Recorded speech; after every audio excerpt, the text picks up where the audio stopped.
Assalamualaikum dan salam sejahtera. Bertemu sekali lagi kita di SAS Cerita.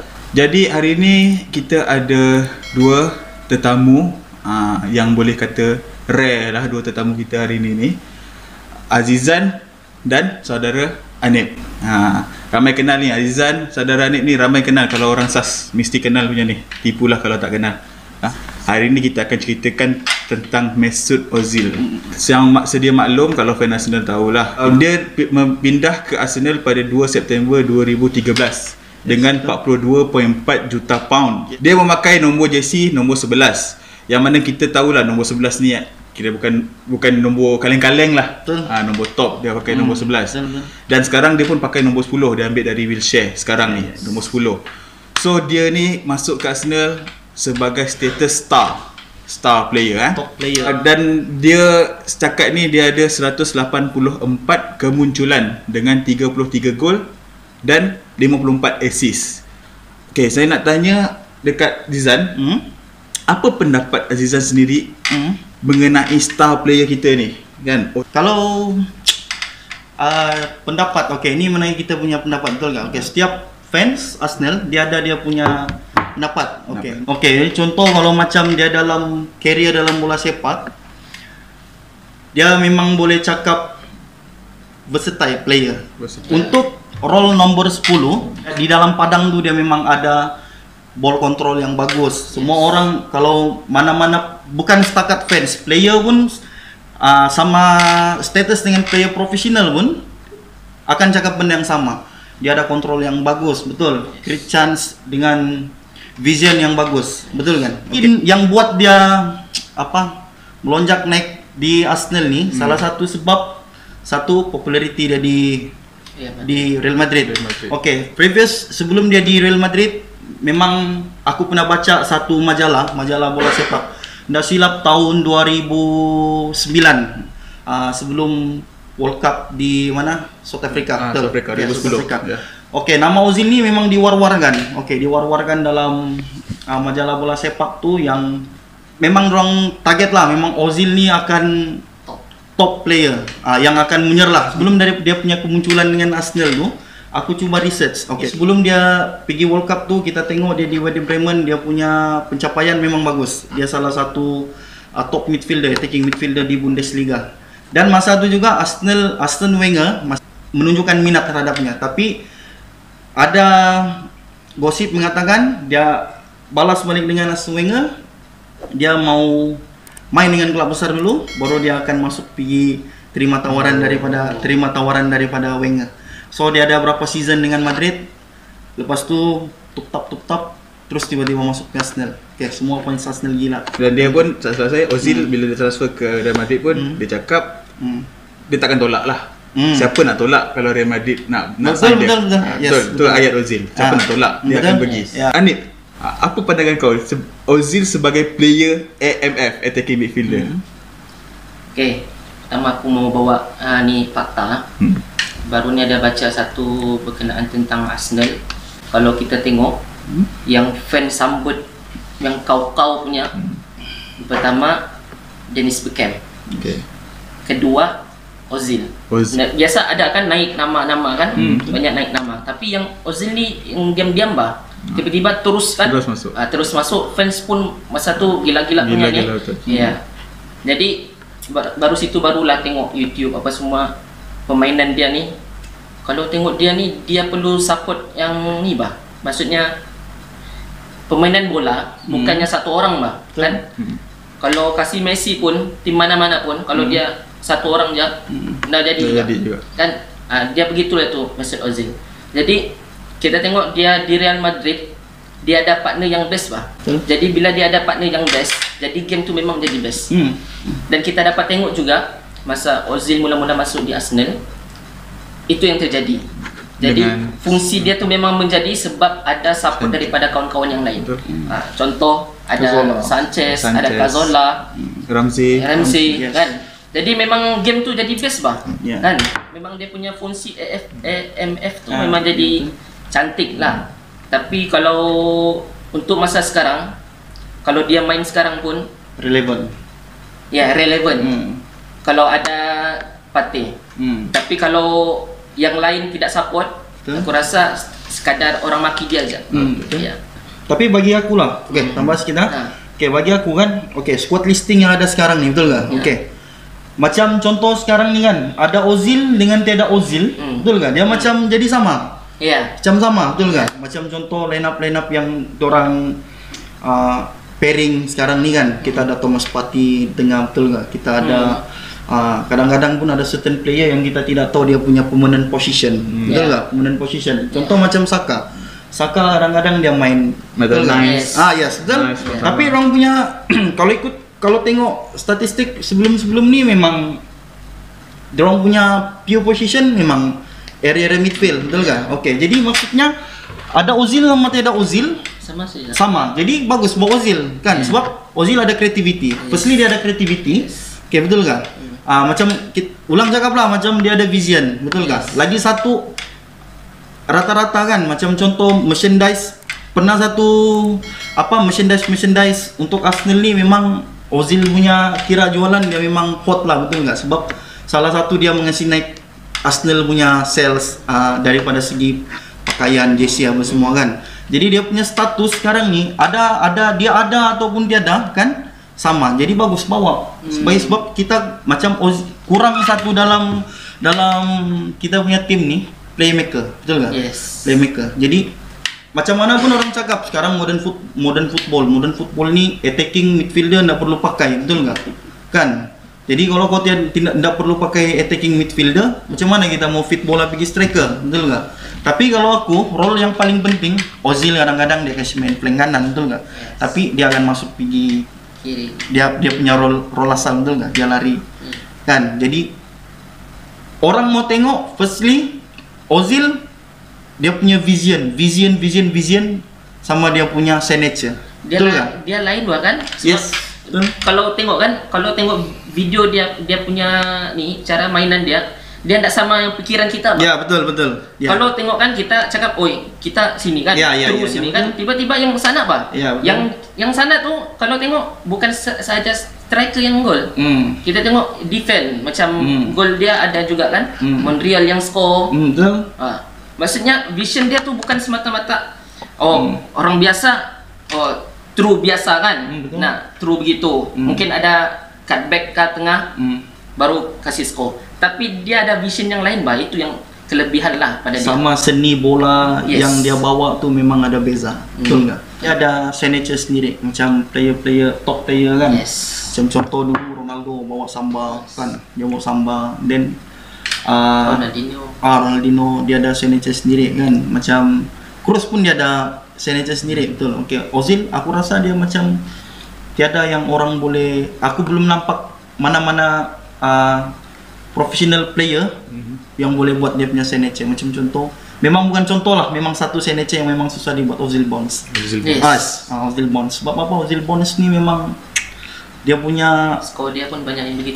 dia punya assist kan, dia punya cara kontrol bola, dia tahu mana teammate. Even macam contoh dia di sini kan, kau ndak expect dia boleh passing macam tu, tapi dia boleh buat benda tu. Dia punya ability left foot, dia boleh agak timing bola tu memang opponent limpas dengan dia punya mat memang boleh dapat gitu. Itu yang memang unik sama dia. Jadi rasanya kalau bagi aku, bukan sebagai fans Ozil lah, sebagai fans Arsenal sendiri, rasanya perlu dibagi peluang untuk Ozil di list balik untuk akan datang lah sementara kontrak. Kalau kita nak tahu pun kan, last Ozil ada dalam squad match day 25 Jun 2020. Itu last dah ada dalam squad lah. Tapi last yang dia main 7 Mac. 7 Mac last dia main. Tapi sebenarnya fakta menunjukkan Ozil create chance lebih banyak daripada Saka, Niles, Martinelli, Nketiah, Nelson, Joe Willock dan Emil Smith Rowe.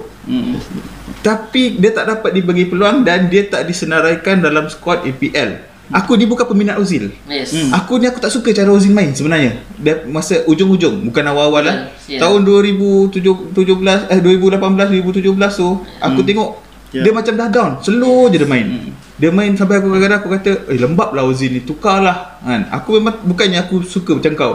Ni peminat Ozil. Aku tak. Tapi bila kalau tengok 5 orang tu dengan Ozil, kalau aku lah Arteta, aku ambil Ozil.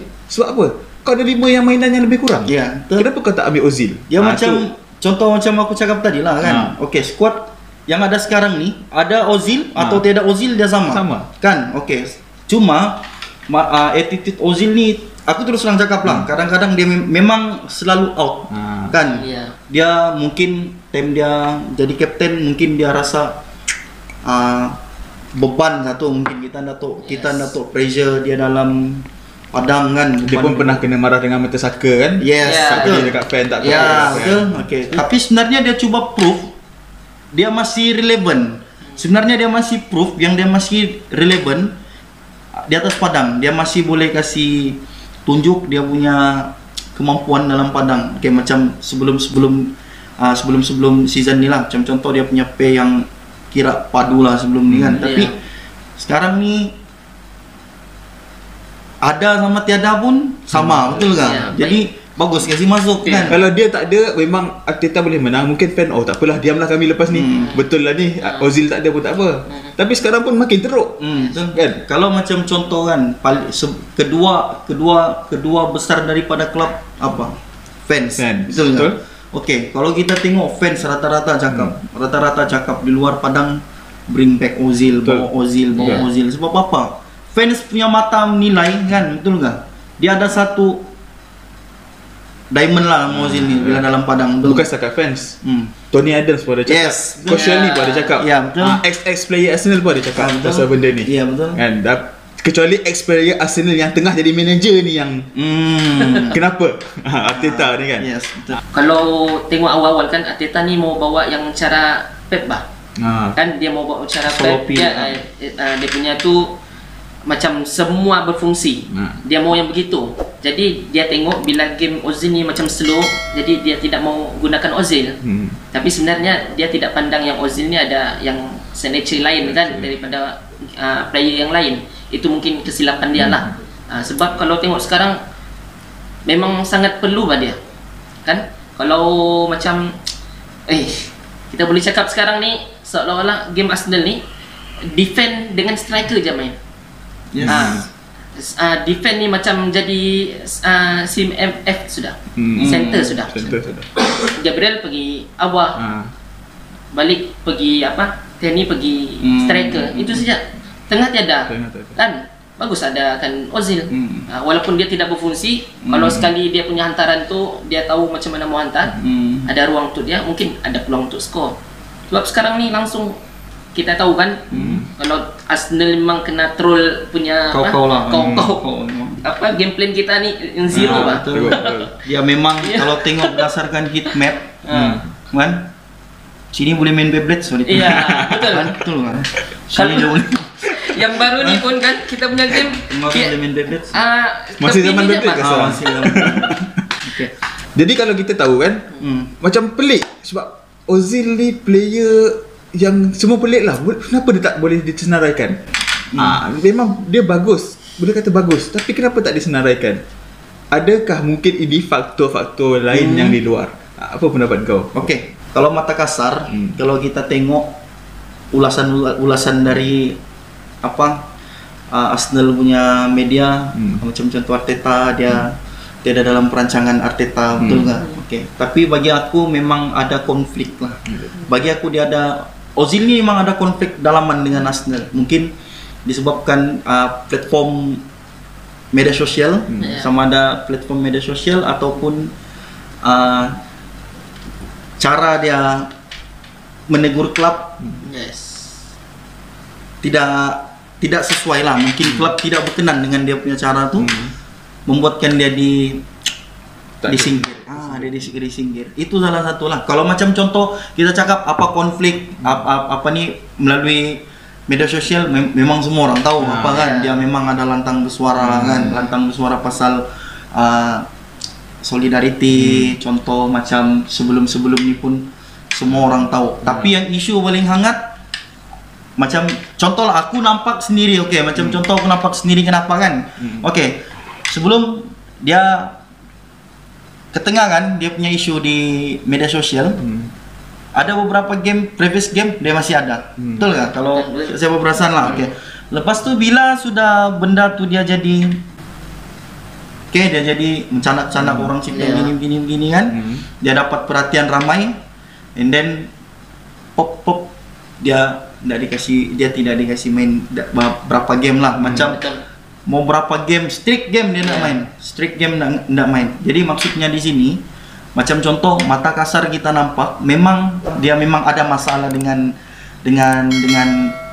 manajemen. Dia bukan ada masalah, dia bukan tiada dalam perancangan Arteta. Betul tak? Okey, sebab macam balik kita cakap cara dia melontarkan dia punya isi hati dalam. Ya, okey begitu, isi hati dia. Begitu. Okey, itu yang buatkan dia terus striknya yang dia tiada. Begitu. Okey. Lepas tu yang aku rasa yang satu lagi yang dia tidak mau potong gaji bahkan. Dia tidak mau kena potong gaji tu. Dia mau potong gaji, tapi dia mau tahu duit gaji dia dipotong tu disalurkan ke mana. Itu pun media yang buat iklan yang Ozil tak setuju potong gaji, dan sebenarnya kes tu dekat sana kecoh dan orang-orang England jadi macam benci Ozil. Bagi aku Ozil tu dia buat begitu sebenarnya dia nak tunjukkan macam mana kau manage. Sebenarnya manajemen Arsenal pun sekarang tengah problem. Jadi dia tegur dengan cara begitu. Macam mana kau manage sebenarnya? Itulah kalau ikut media yang itulah kan. Maksudnya yang di highlight kan seolah-olah dia tidak mau dipotong gaji dia bang. Kan? Tapi kalau tengok Ozil cover balik dengan ni bah yang dia support Gunnosaurus tu kan. Betul. Jadi dekat situ sebenarnya Ozil ni bukanlah yang diwar-warkan media yang dia cakap dia tidak mau gaji dia kena potong. Padahal kalau ikut kan dia kalau cerita dia punya kebajikan charity dia kan dekat community sangat hebat. Betul. Sangat hebat. Dia ulang tahun perkahwinan pun dia bagi 1000 orang pembedahan apa dah. Saya tak silap lah. Dia terlalu banyak lah charity. Dia bukan sebelum daripada tu pun dia punya hasil World Cup pun dia sudah bagi dengan Brazil kan. Yang orang-orang susah, aku tak berapa detail lah, tapi aku tahu dia memang ada fund dia punya duit kemenangan World Cup tu. Dia bagi dengan Brazil punya dia yang memerlukan lah gitu. Itu antara salah satu faktor lah. Antara salah satu faktor lain, faktor lain yang menyebabkan Ozil tak disenarai dalam skuad 25 EPL ni Arsenal. Tapi aku nak sentuh sikit tentang sekarang ni punya kempen Rainbow Laces. Jadi ada satu yang menyebut human rights tentang satu pihak, tapi Ozil pun dia menyebut kadang-kadang dia bersuara tentang human rights satu pihak. Tapi kenapa Ozil tak boleh diterima, tapi kalau orang lain boleh diterima? Apa pendapatmu? Okey, kalau bagi aku kan macam contoh kempen yang dibuat lah, aku rasa memang overall kalau untuk yang Rainbow Laces kita secara formal kita nampak memang di EPL, betul kan? Okey, EPL kempen tu memang di England lah kan. Tapi kalau yang menyeluruh macam contoh satu kempen yang kamu sebut Black Lives Matter, betul kan? Okey, satu kempen yang satu dunia lah. Satu dunia yang menunjukkan kempen solidarity lah. Okey. Kenapa cakap begitu kan? Okey, bagi aku dia simple je. Dia ada kepentingan untuk sebuah klub. Betul kan? Ada kepentingan untuk sebuah klub. Bagi satu pihak ni macam contoh Ozil, dia menyuarakan human rights kan, tiada kepentingan bagi orang, tiada kepentingan, tapi bagi orang yang berfikiran bagi pihak dia, bagi pihak dia kan, betul kan? Dia penting sama ada kecil ke yang baru minat bola ke apa ke, secara rasional kalau tengok dia punya lontaran suara pun memang orang pikir ada kepentingan. Jadi maksudnya dia punya perbezaan sini ada kepentingan untuk klub dengan ada kepentingan tiada kepentingan untuk dia. Itu ya. Dia itu ya. Dan bila tak ada kepentingan Kelab tu sendiri pun tak backup dia. Betul? Tapi sedangkan kalau kes Ozil yang kita tahu, walaupun tak ada kepentingan dekat kelab, tapi tak di backup oleh kelab. Sedangkan kes-kes dia ni semua di backup oleh orang lain, orang-orang besar yang lain kat luar. Aku tak ingatlah nama dah nak mention lah. Ramai yang dorang sebut dorang pun mempertahankan Ozil. Dorang pun backup Ozil. Aku mau tanya lah. Kan kau tanya kan? Aku mau tanya satu soalan je. Selama ni kita punya board backup player kan? Itu je. Nah, sebab kita punya board memang tiada yang jenis backup player kan. Kalau mau pertahankan player, kita tengok je lah berapa player-player yang lepas sampai sanggup lepaskan Van Persie pergi kita punya apa sendiri, kita punya rival, kita punya musuh sendiri. Jadi bagi yang atas-atas ni, kes-kes begini, dia memang sanggup bayar saja.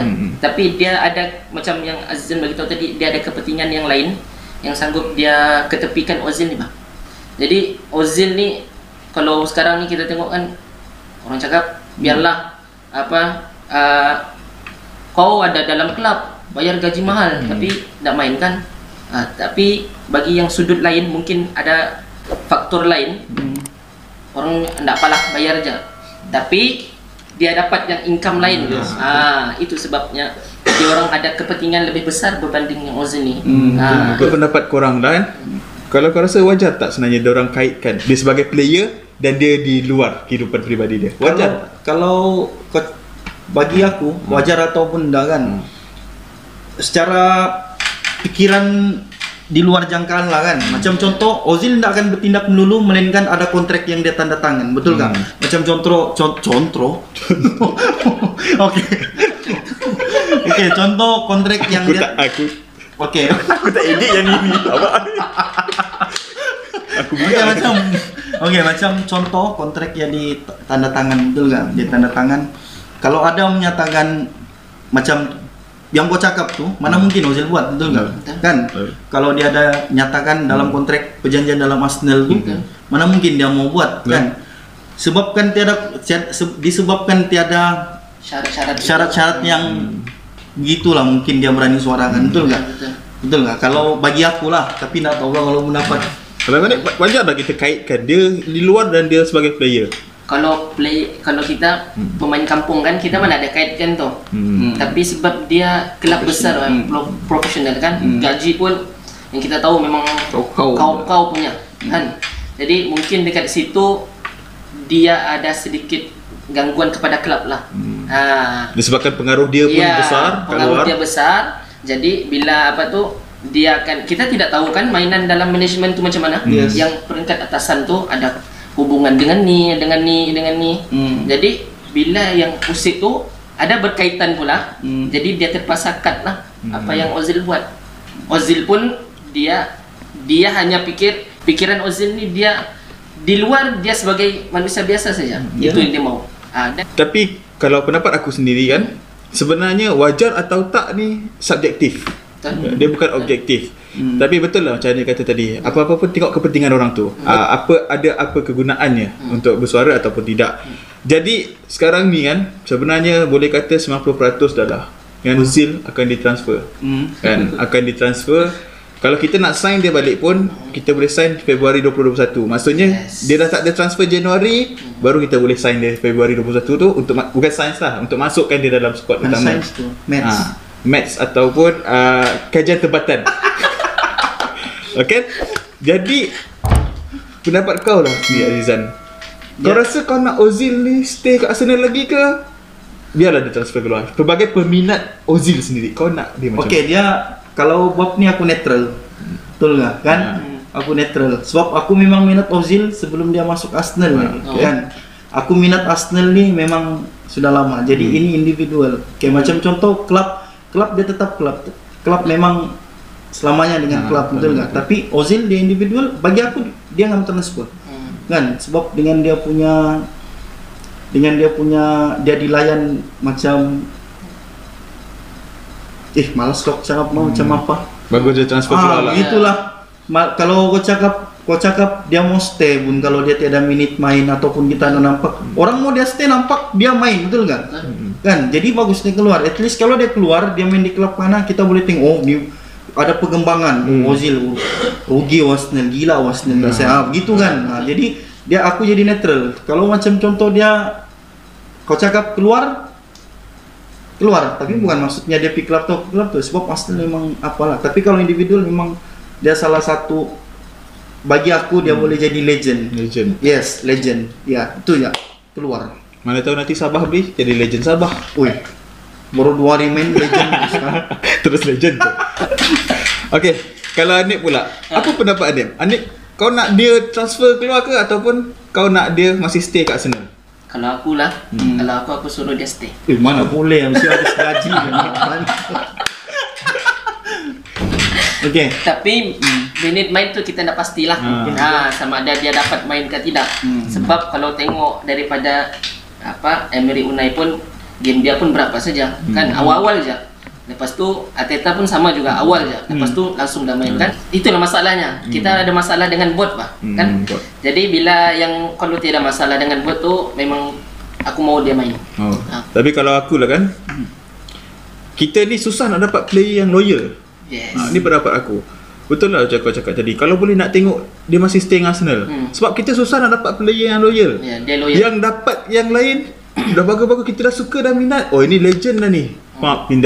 Pindah pergi rival. Tapi bila dapat yang loyal, bot pula tak loyal dekat dia. Kan? Dia pula dikhianati lah kan.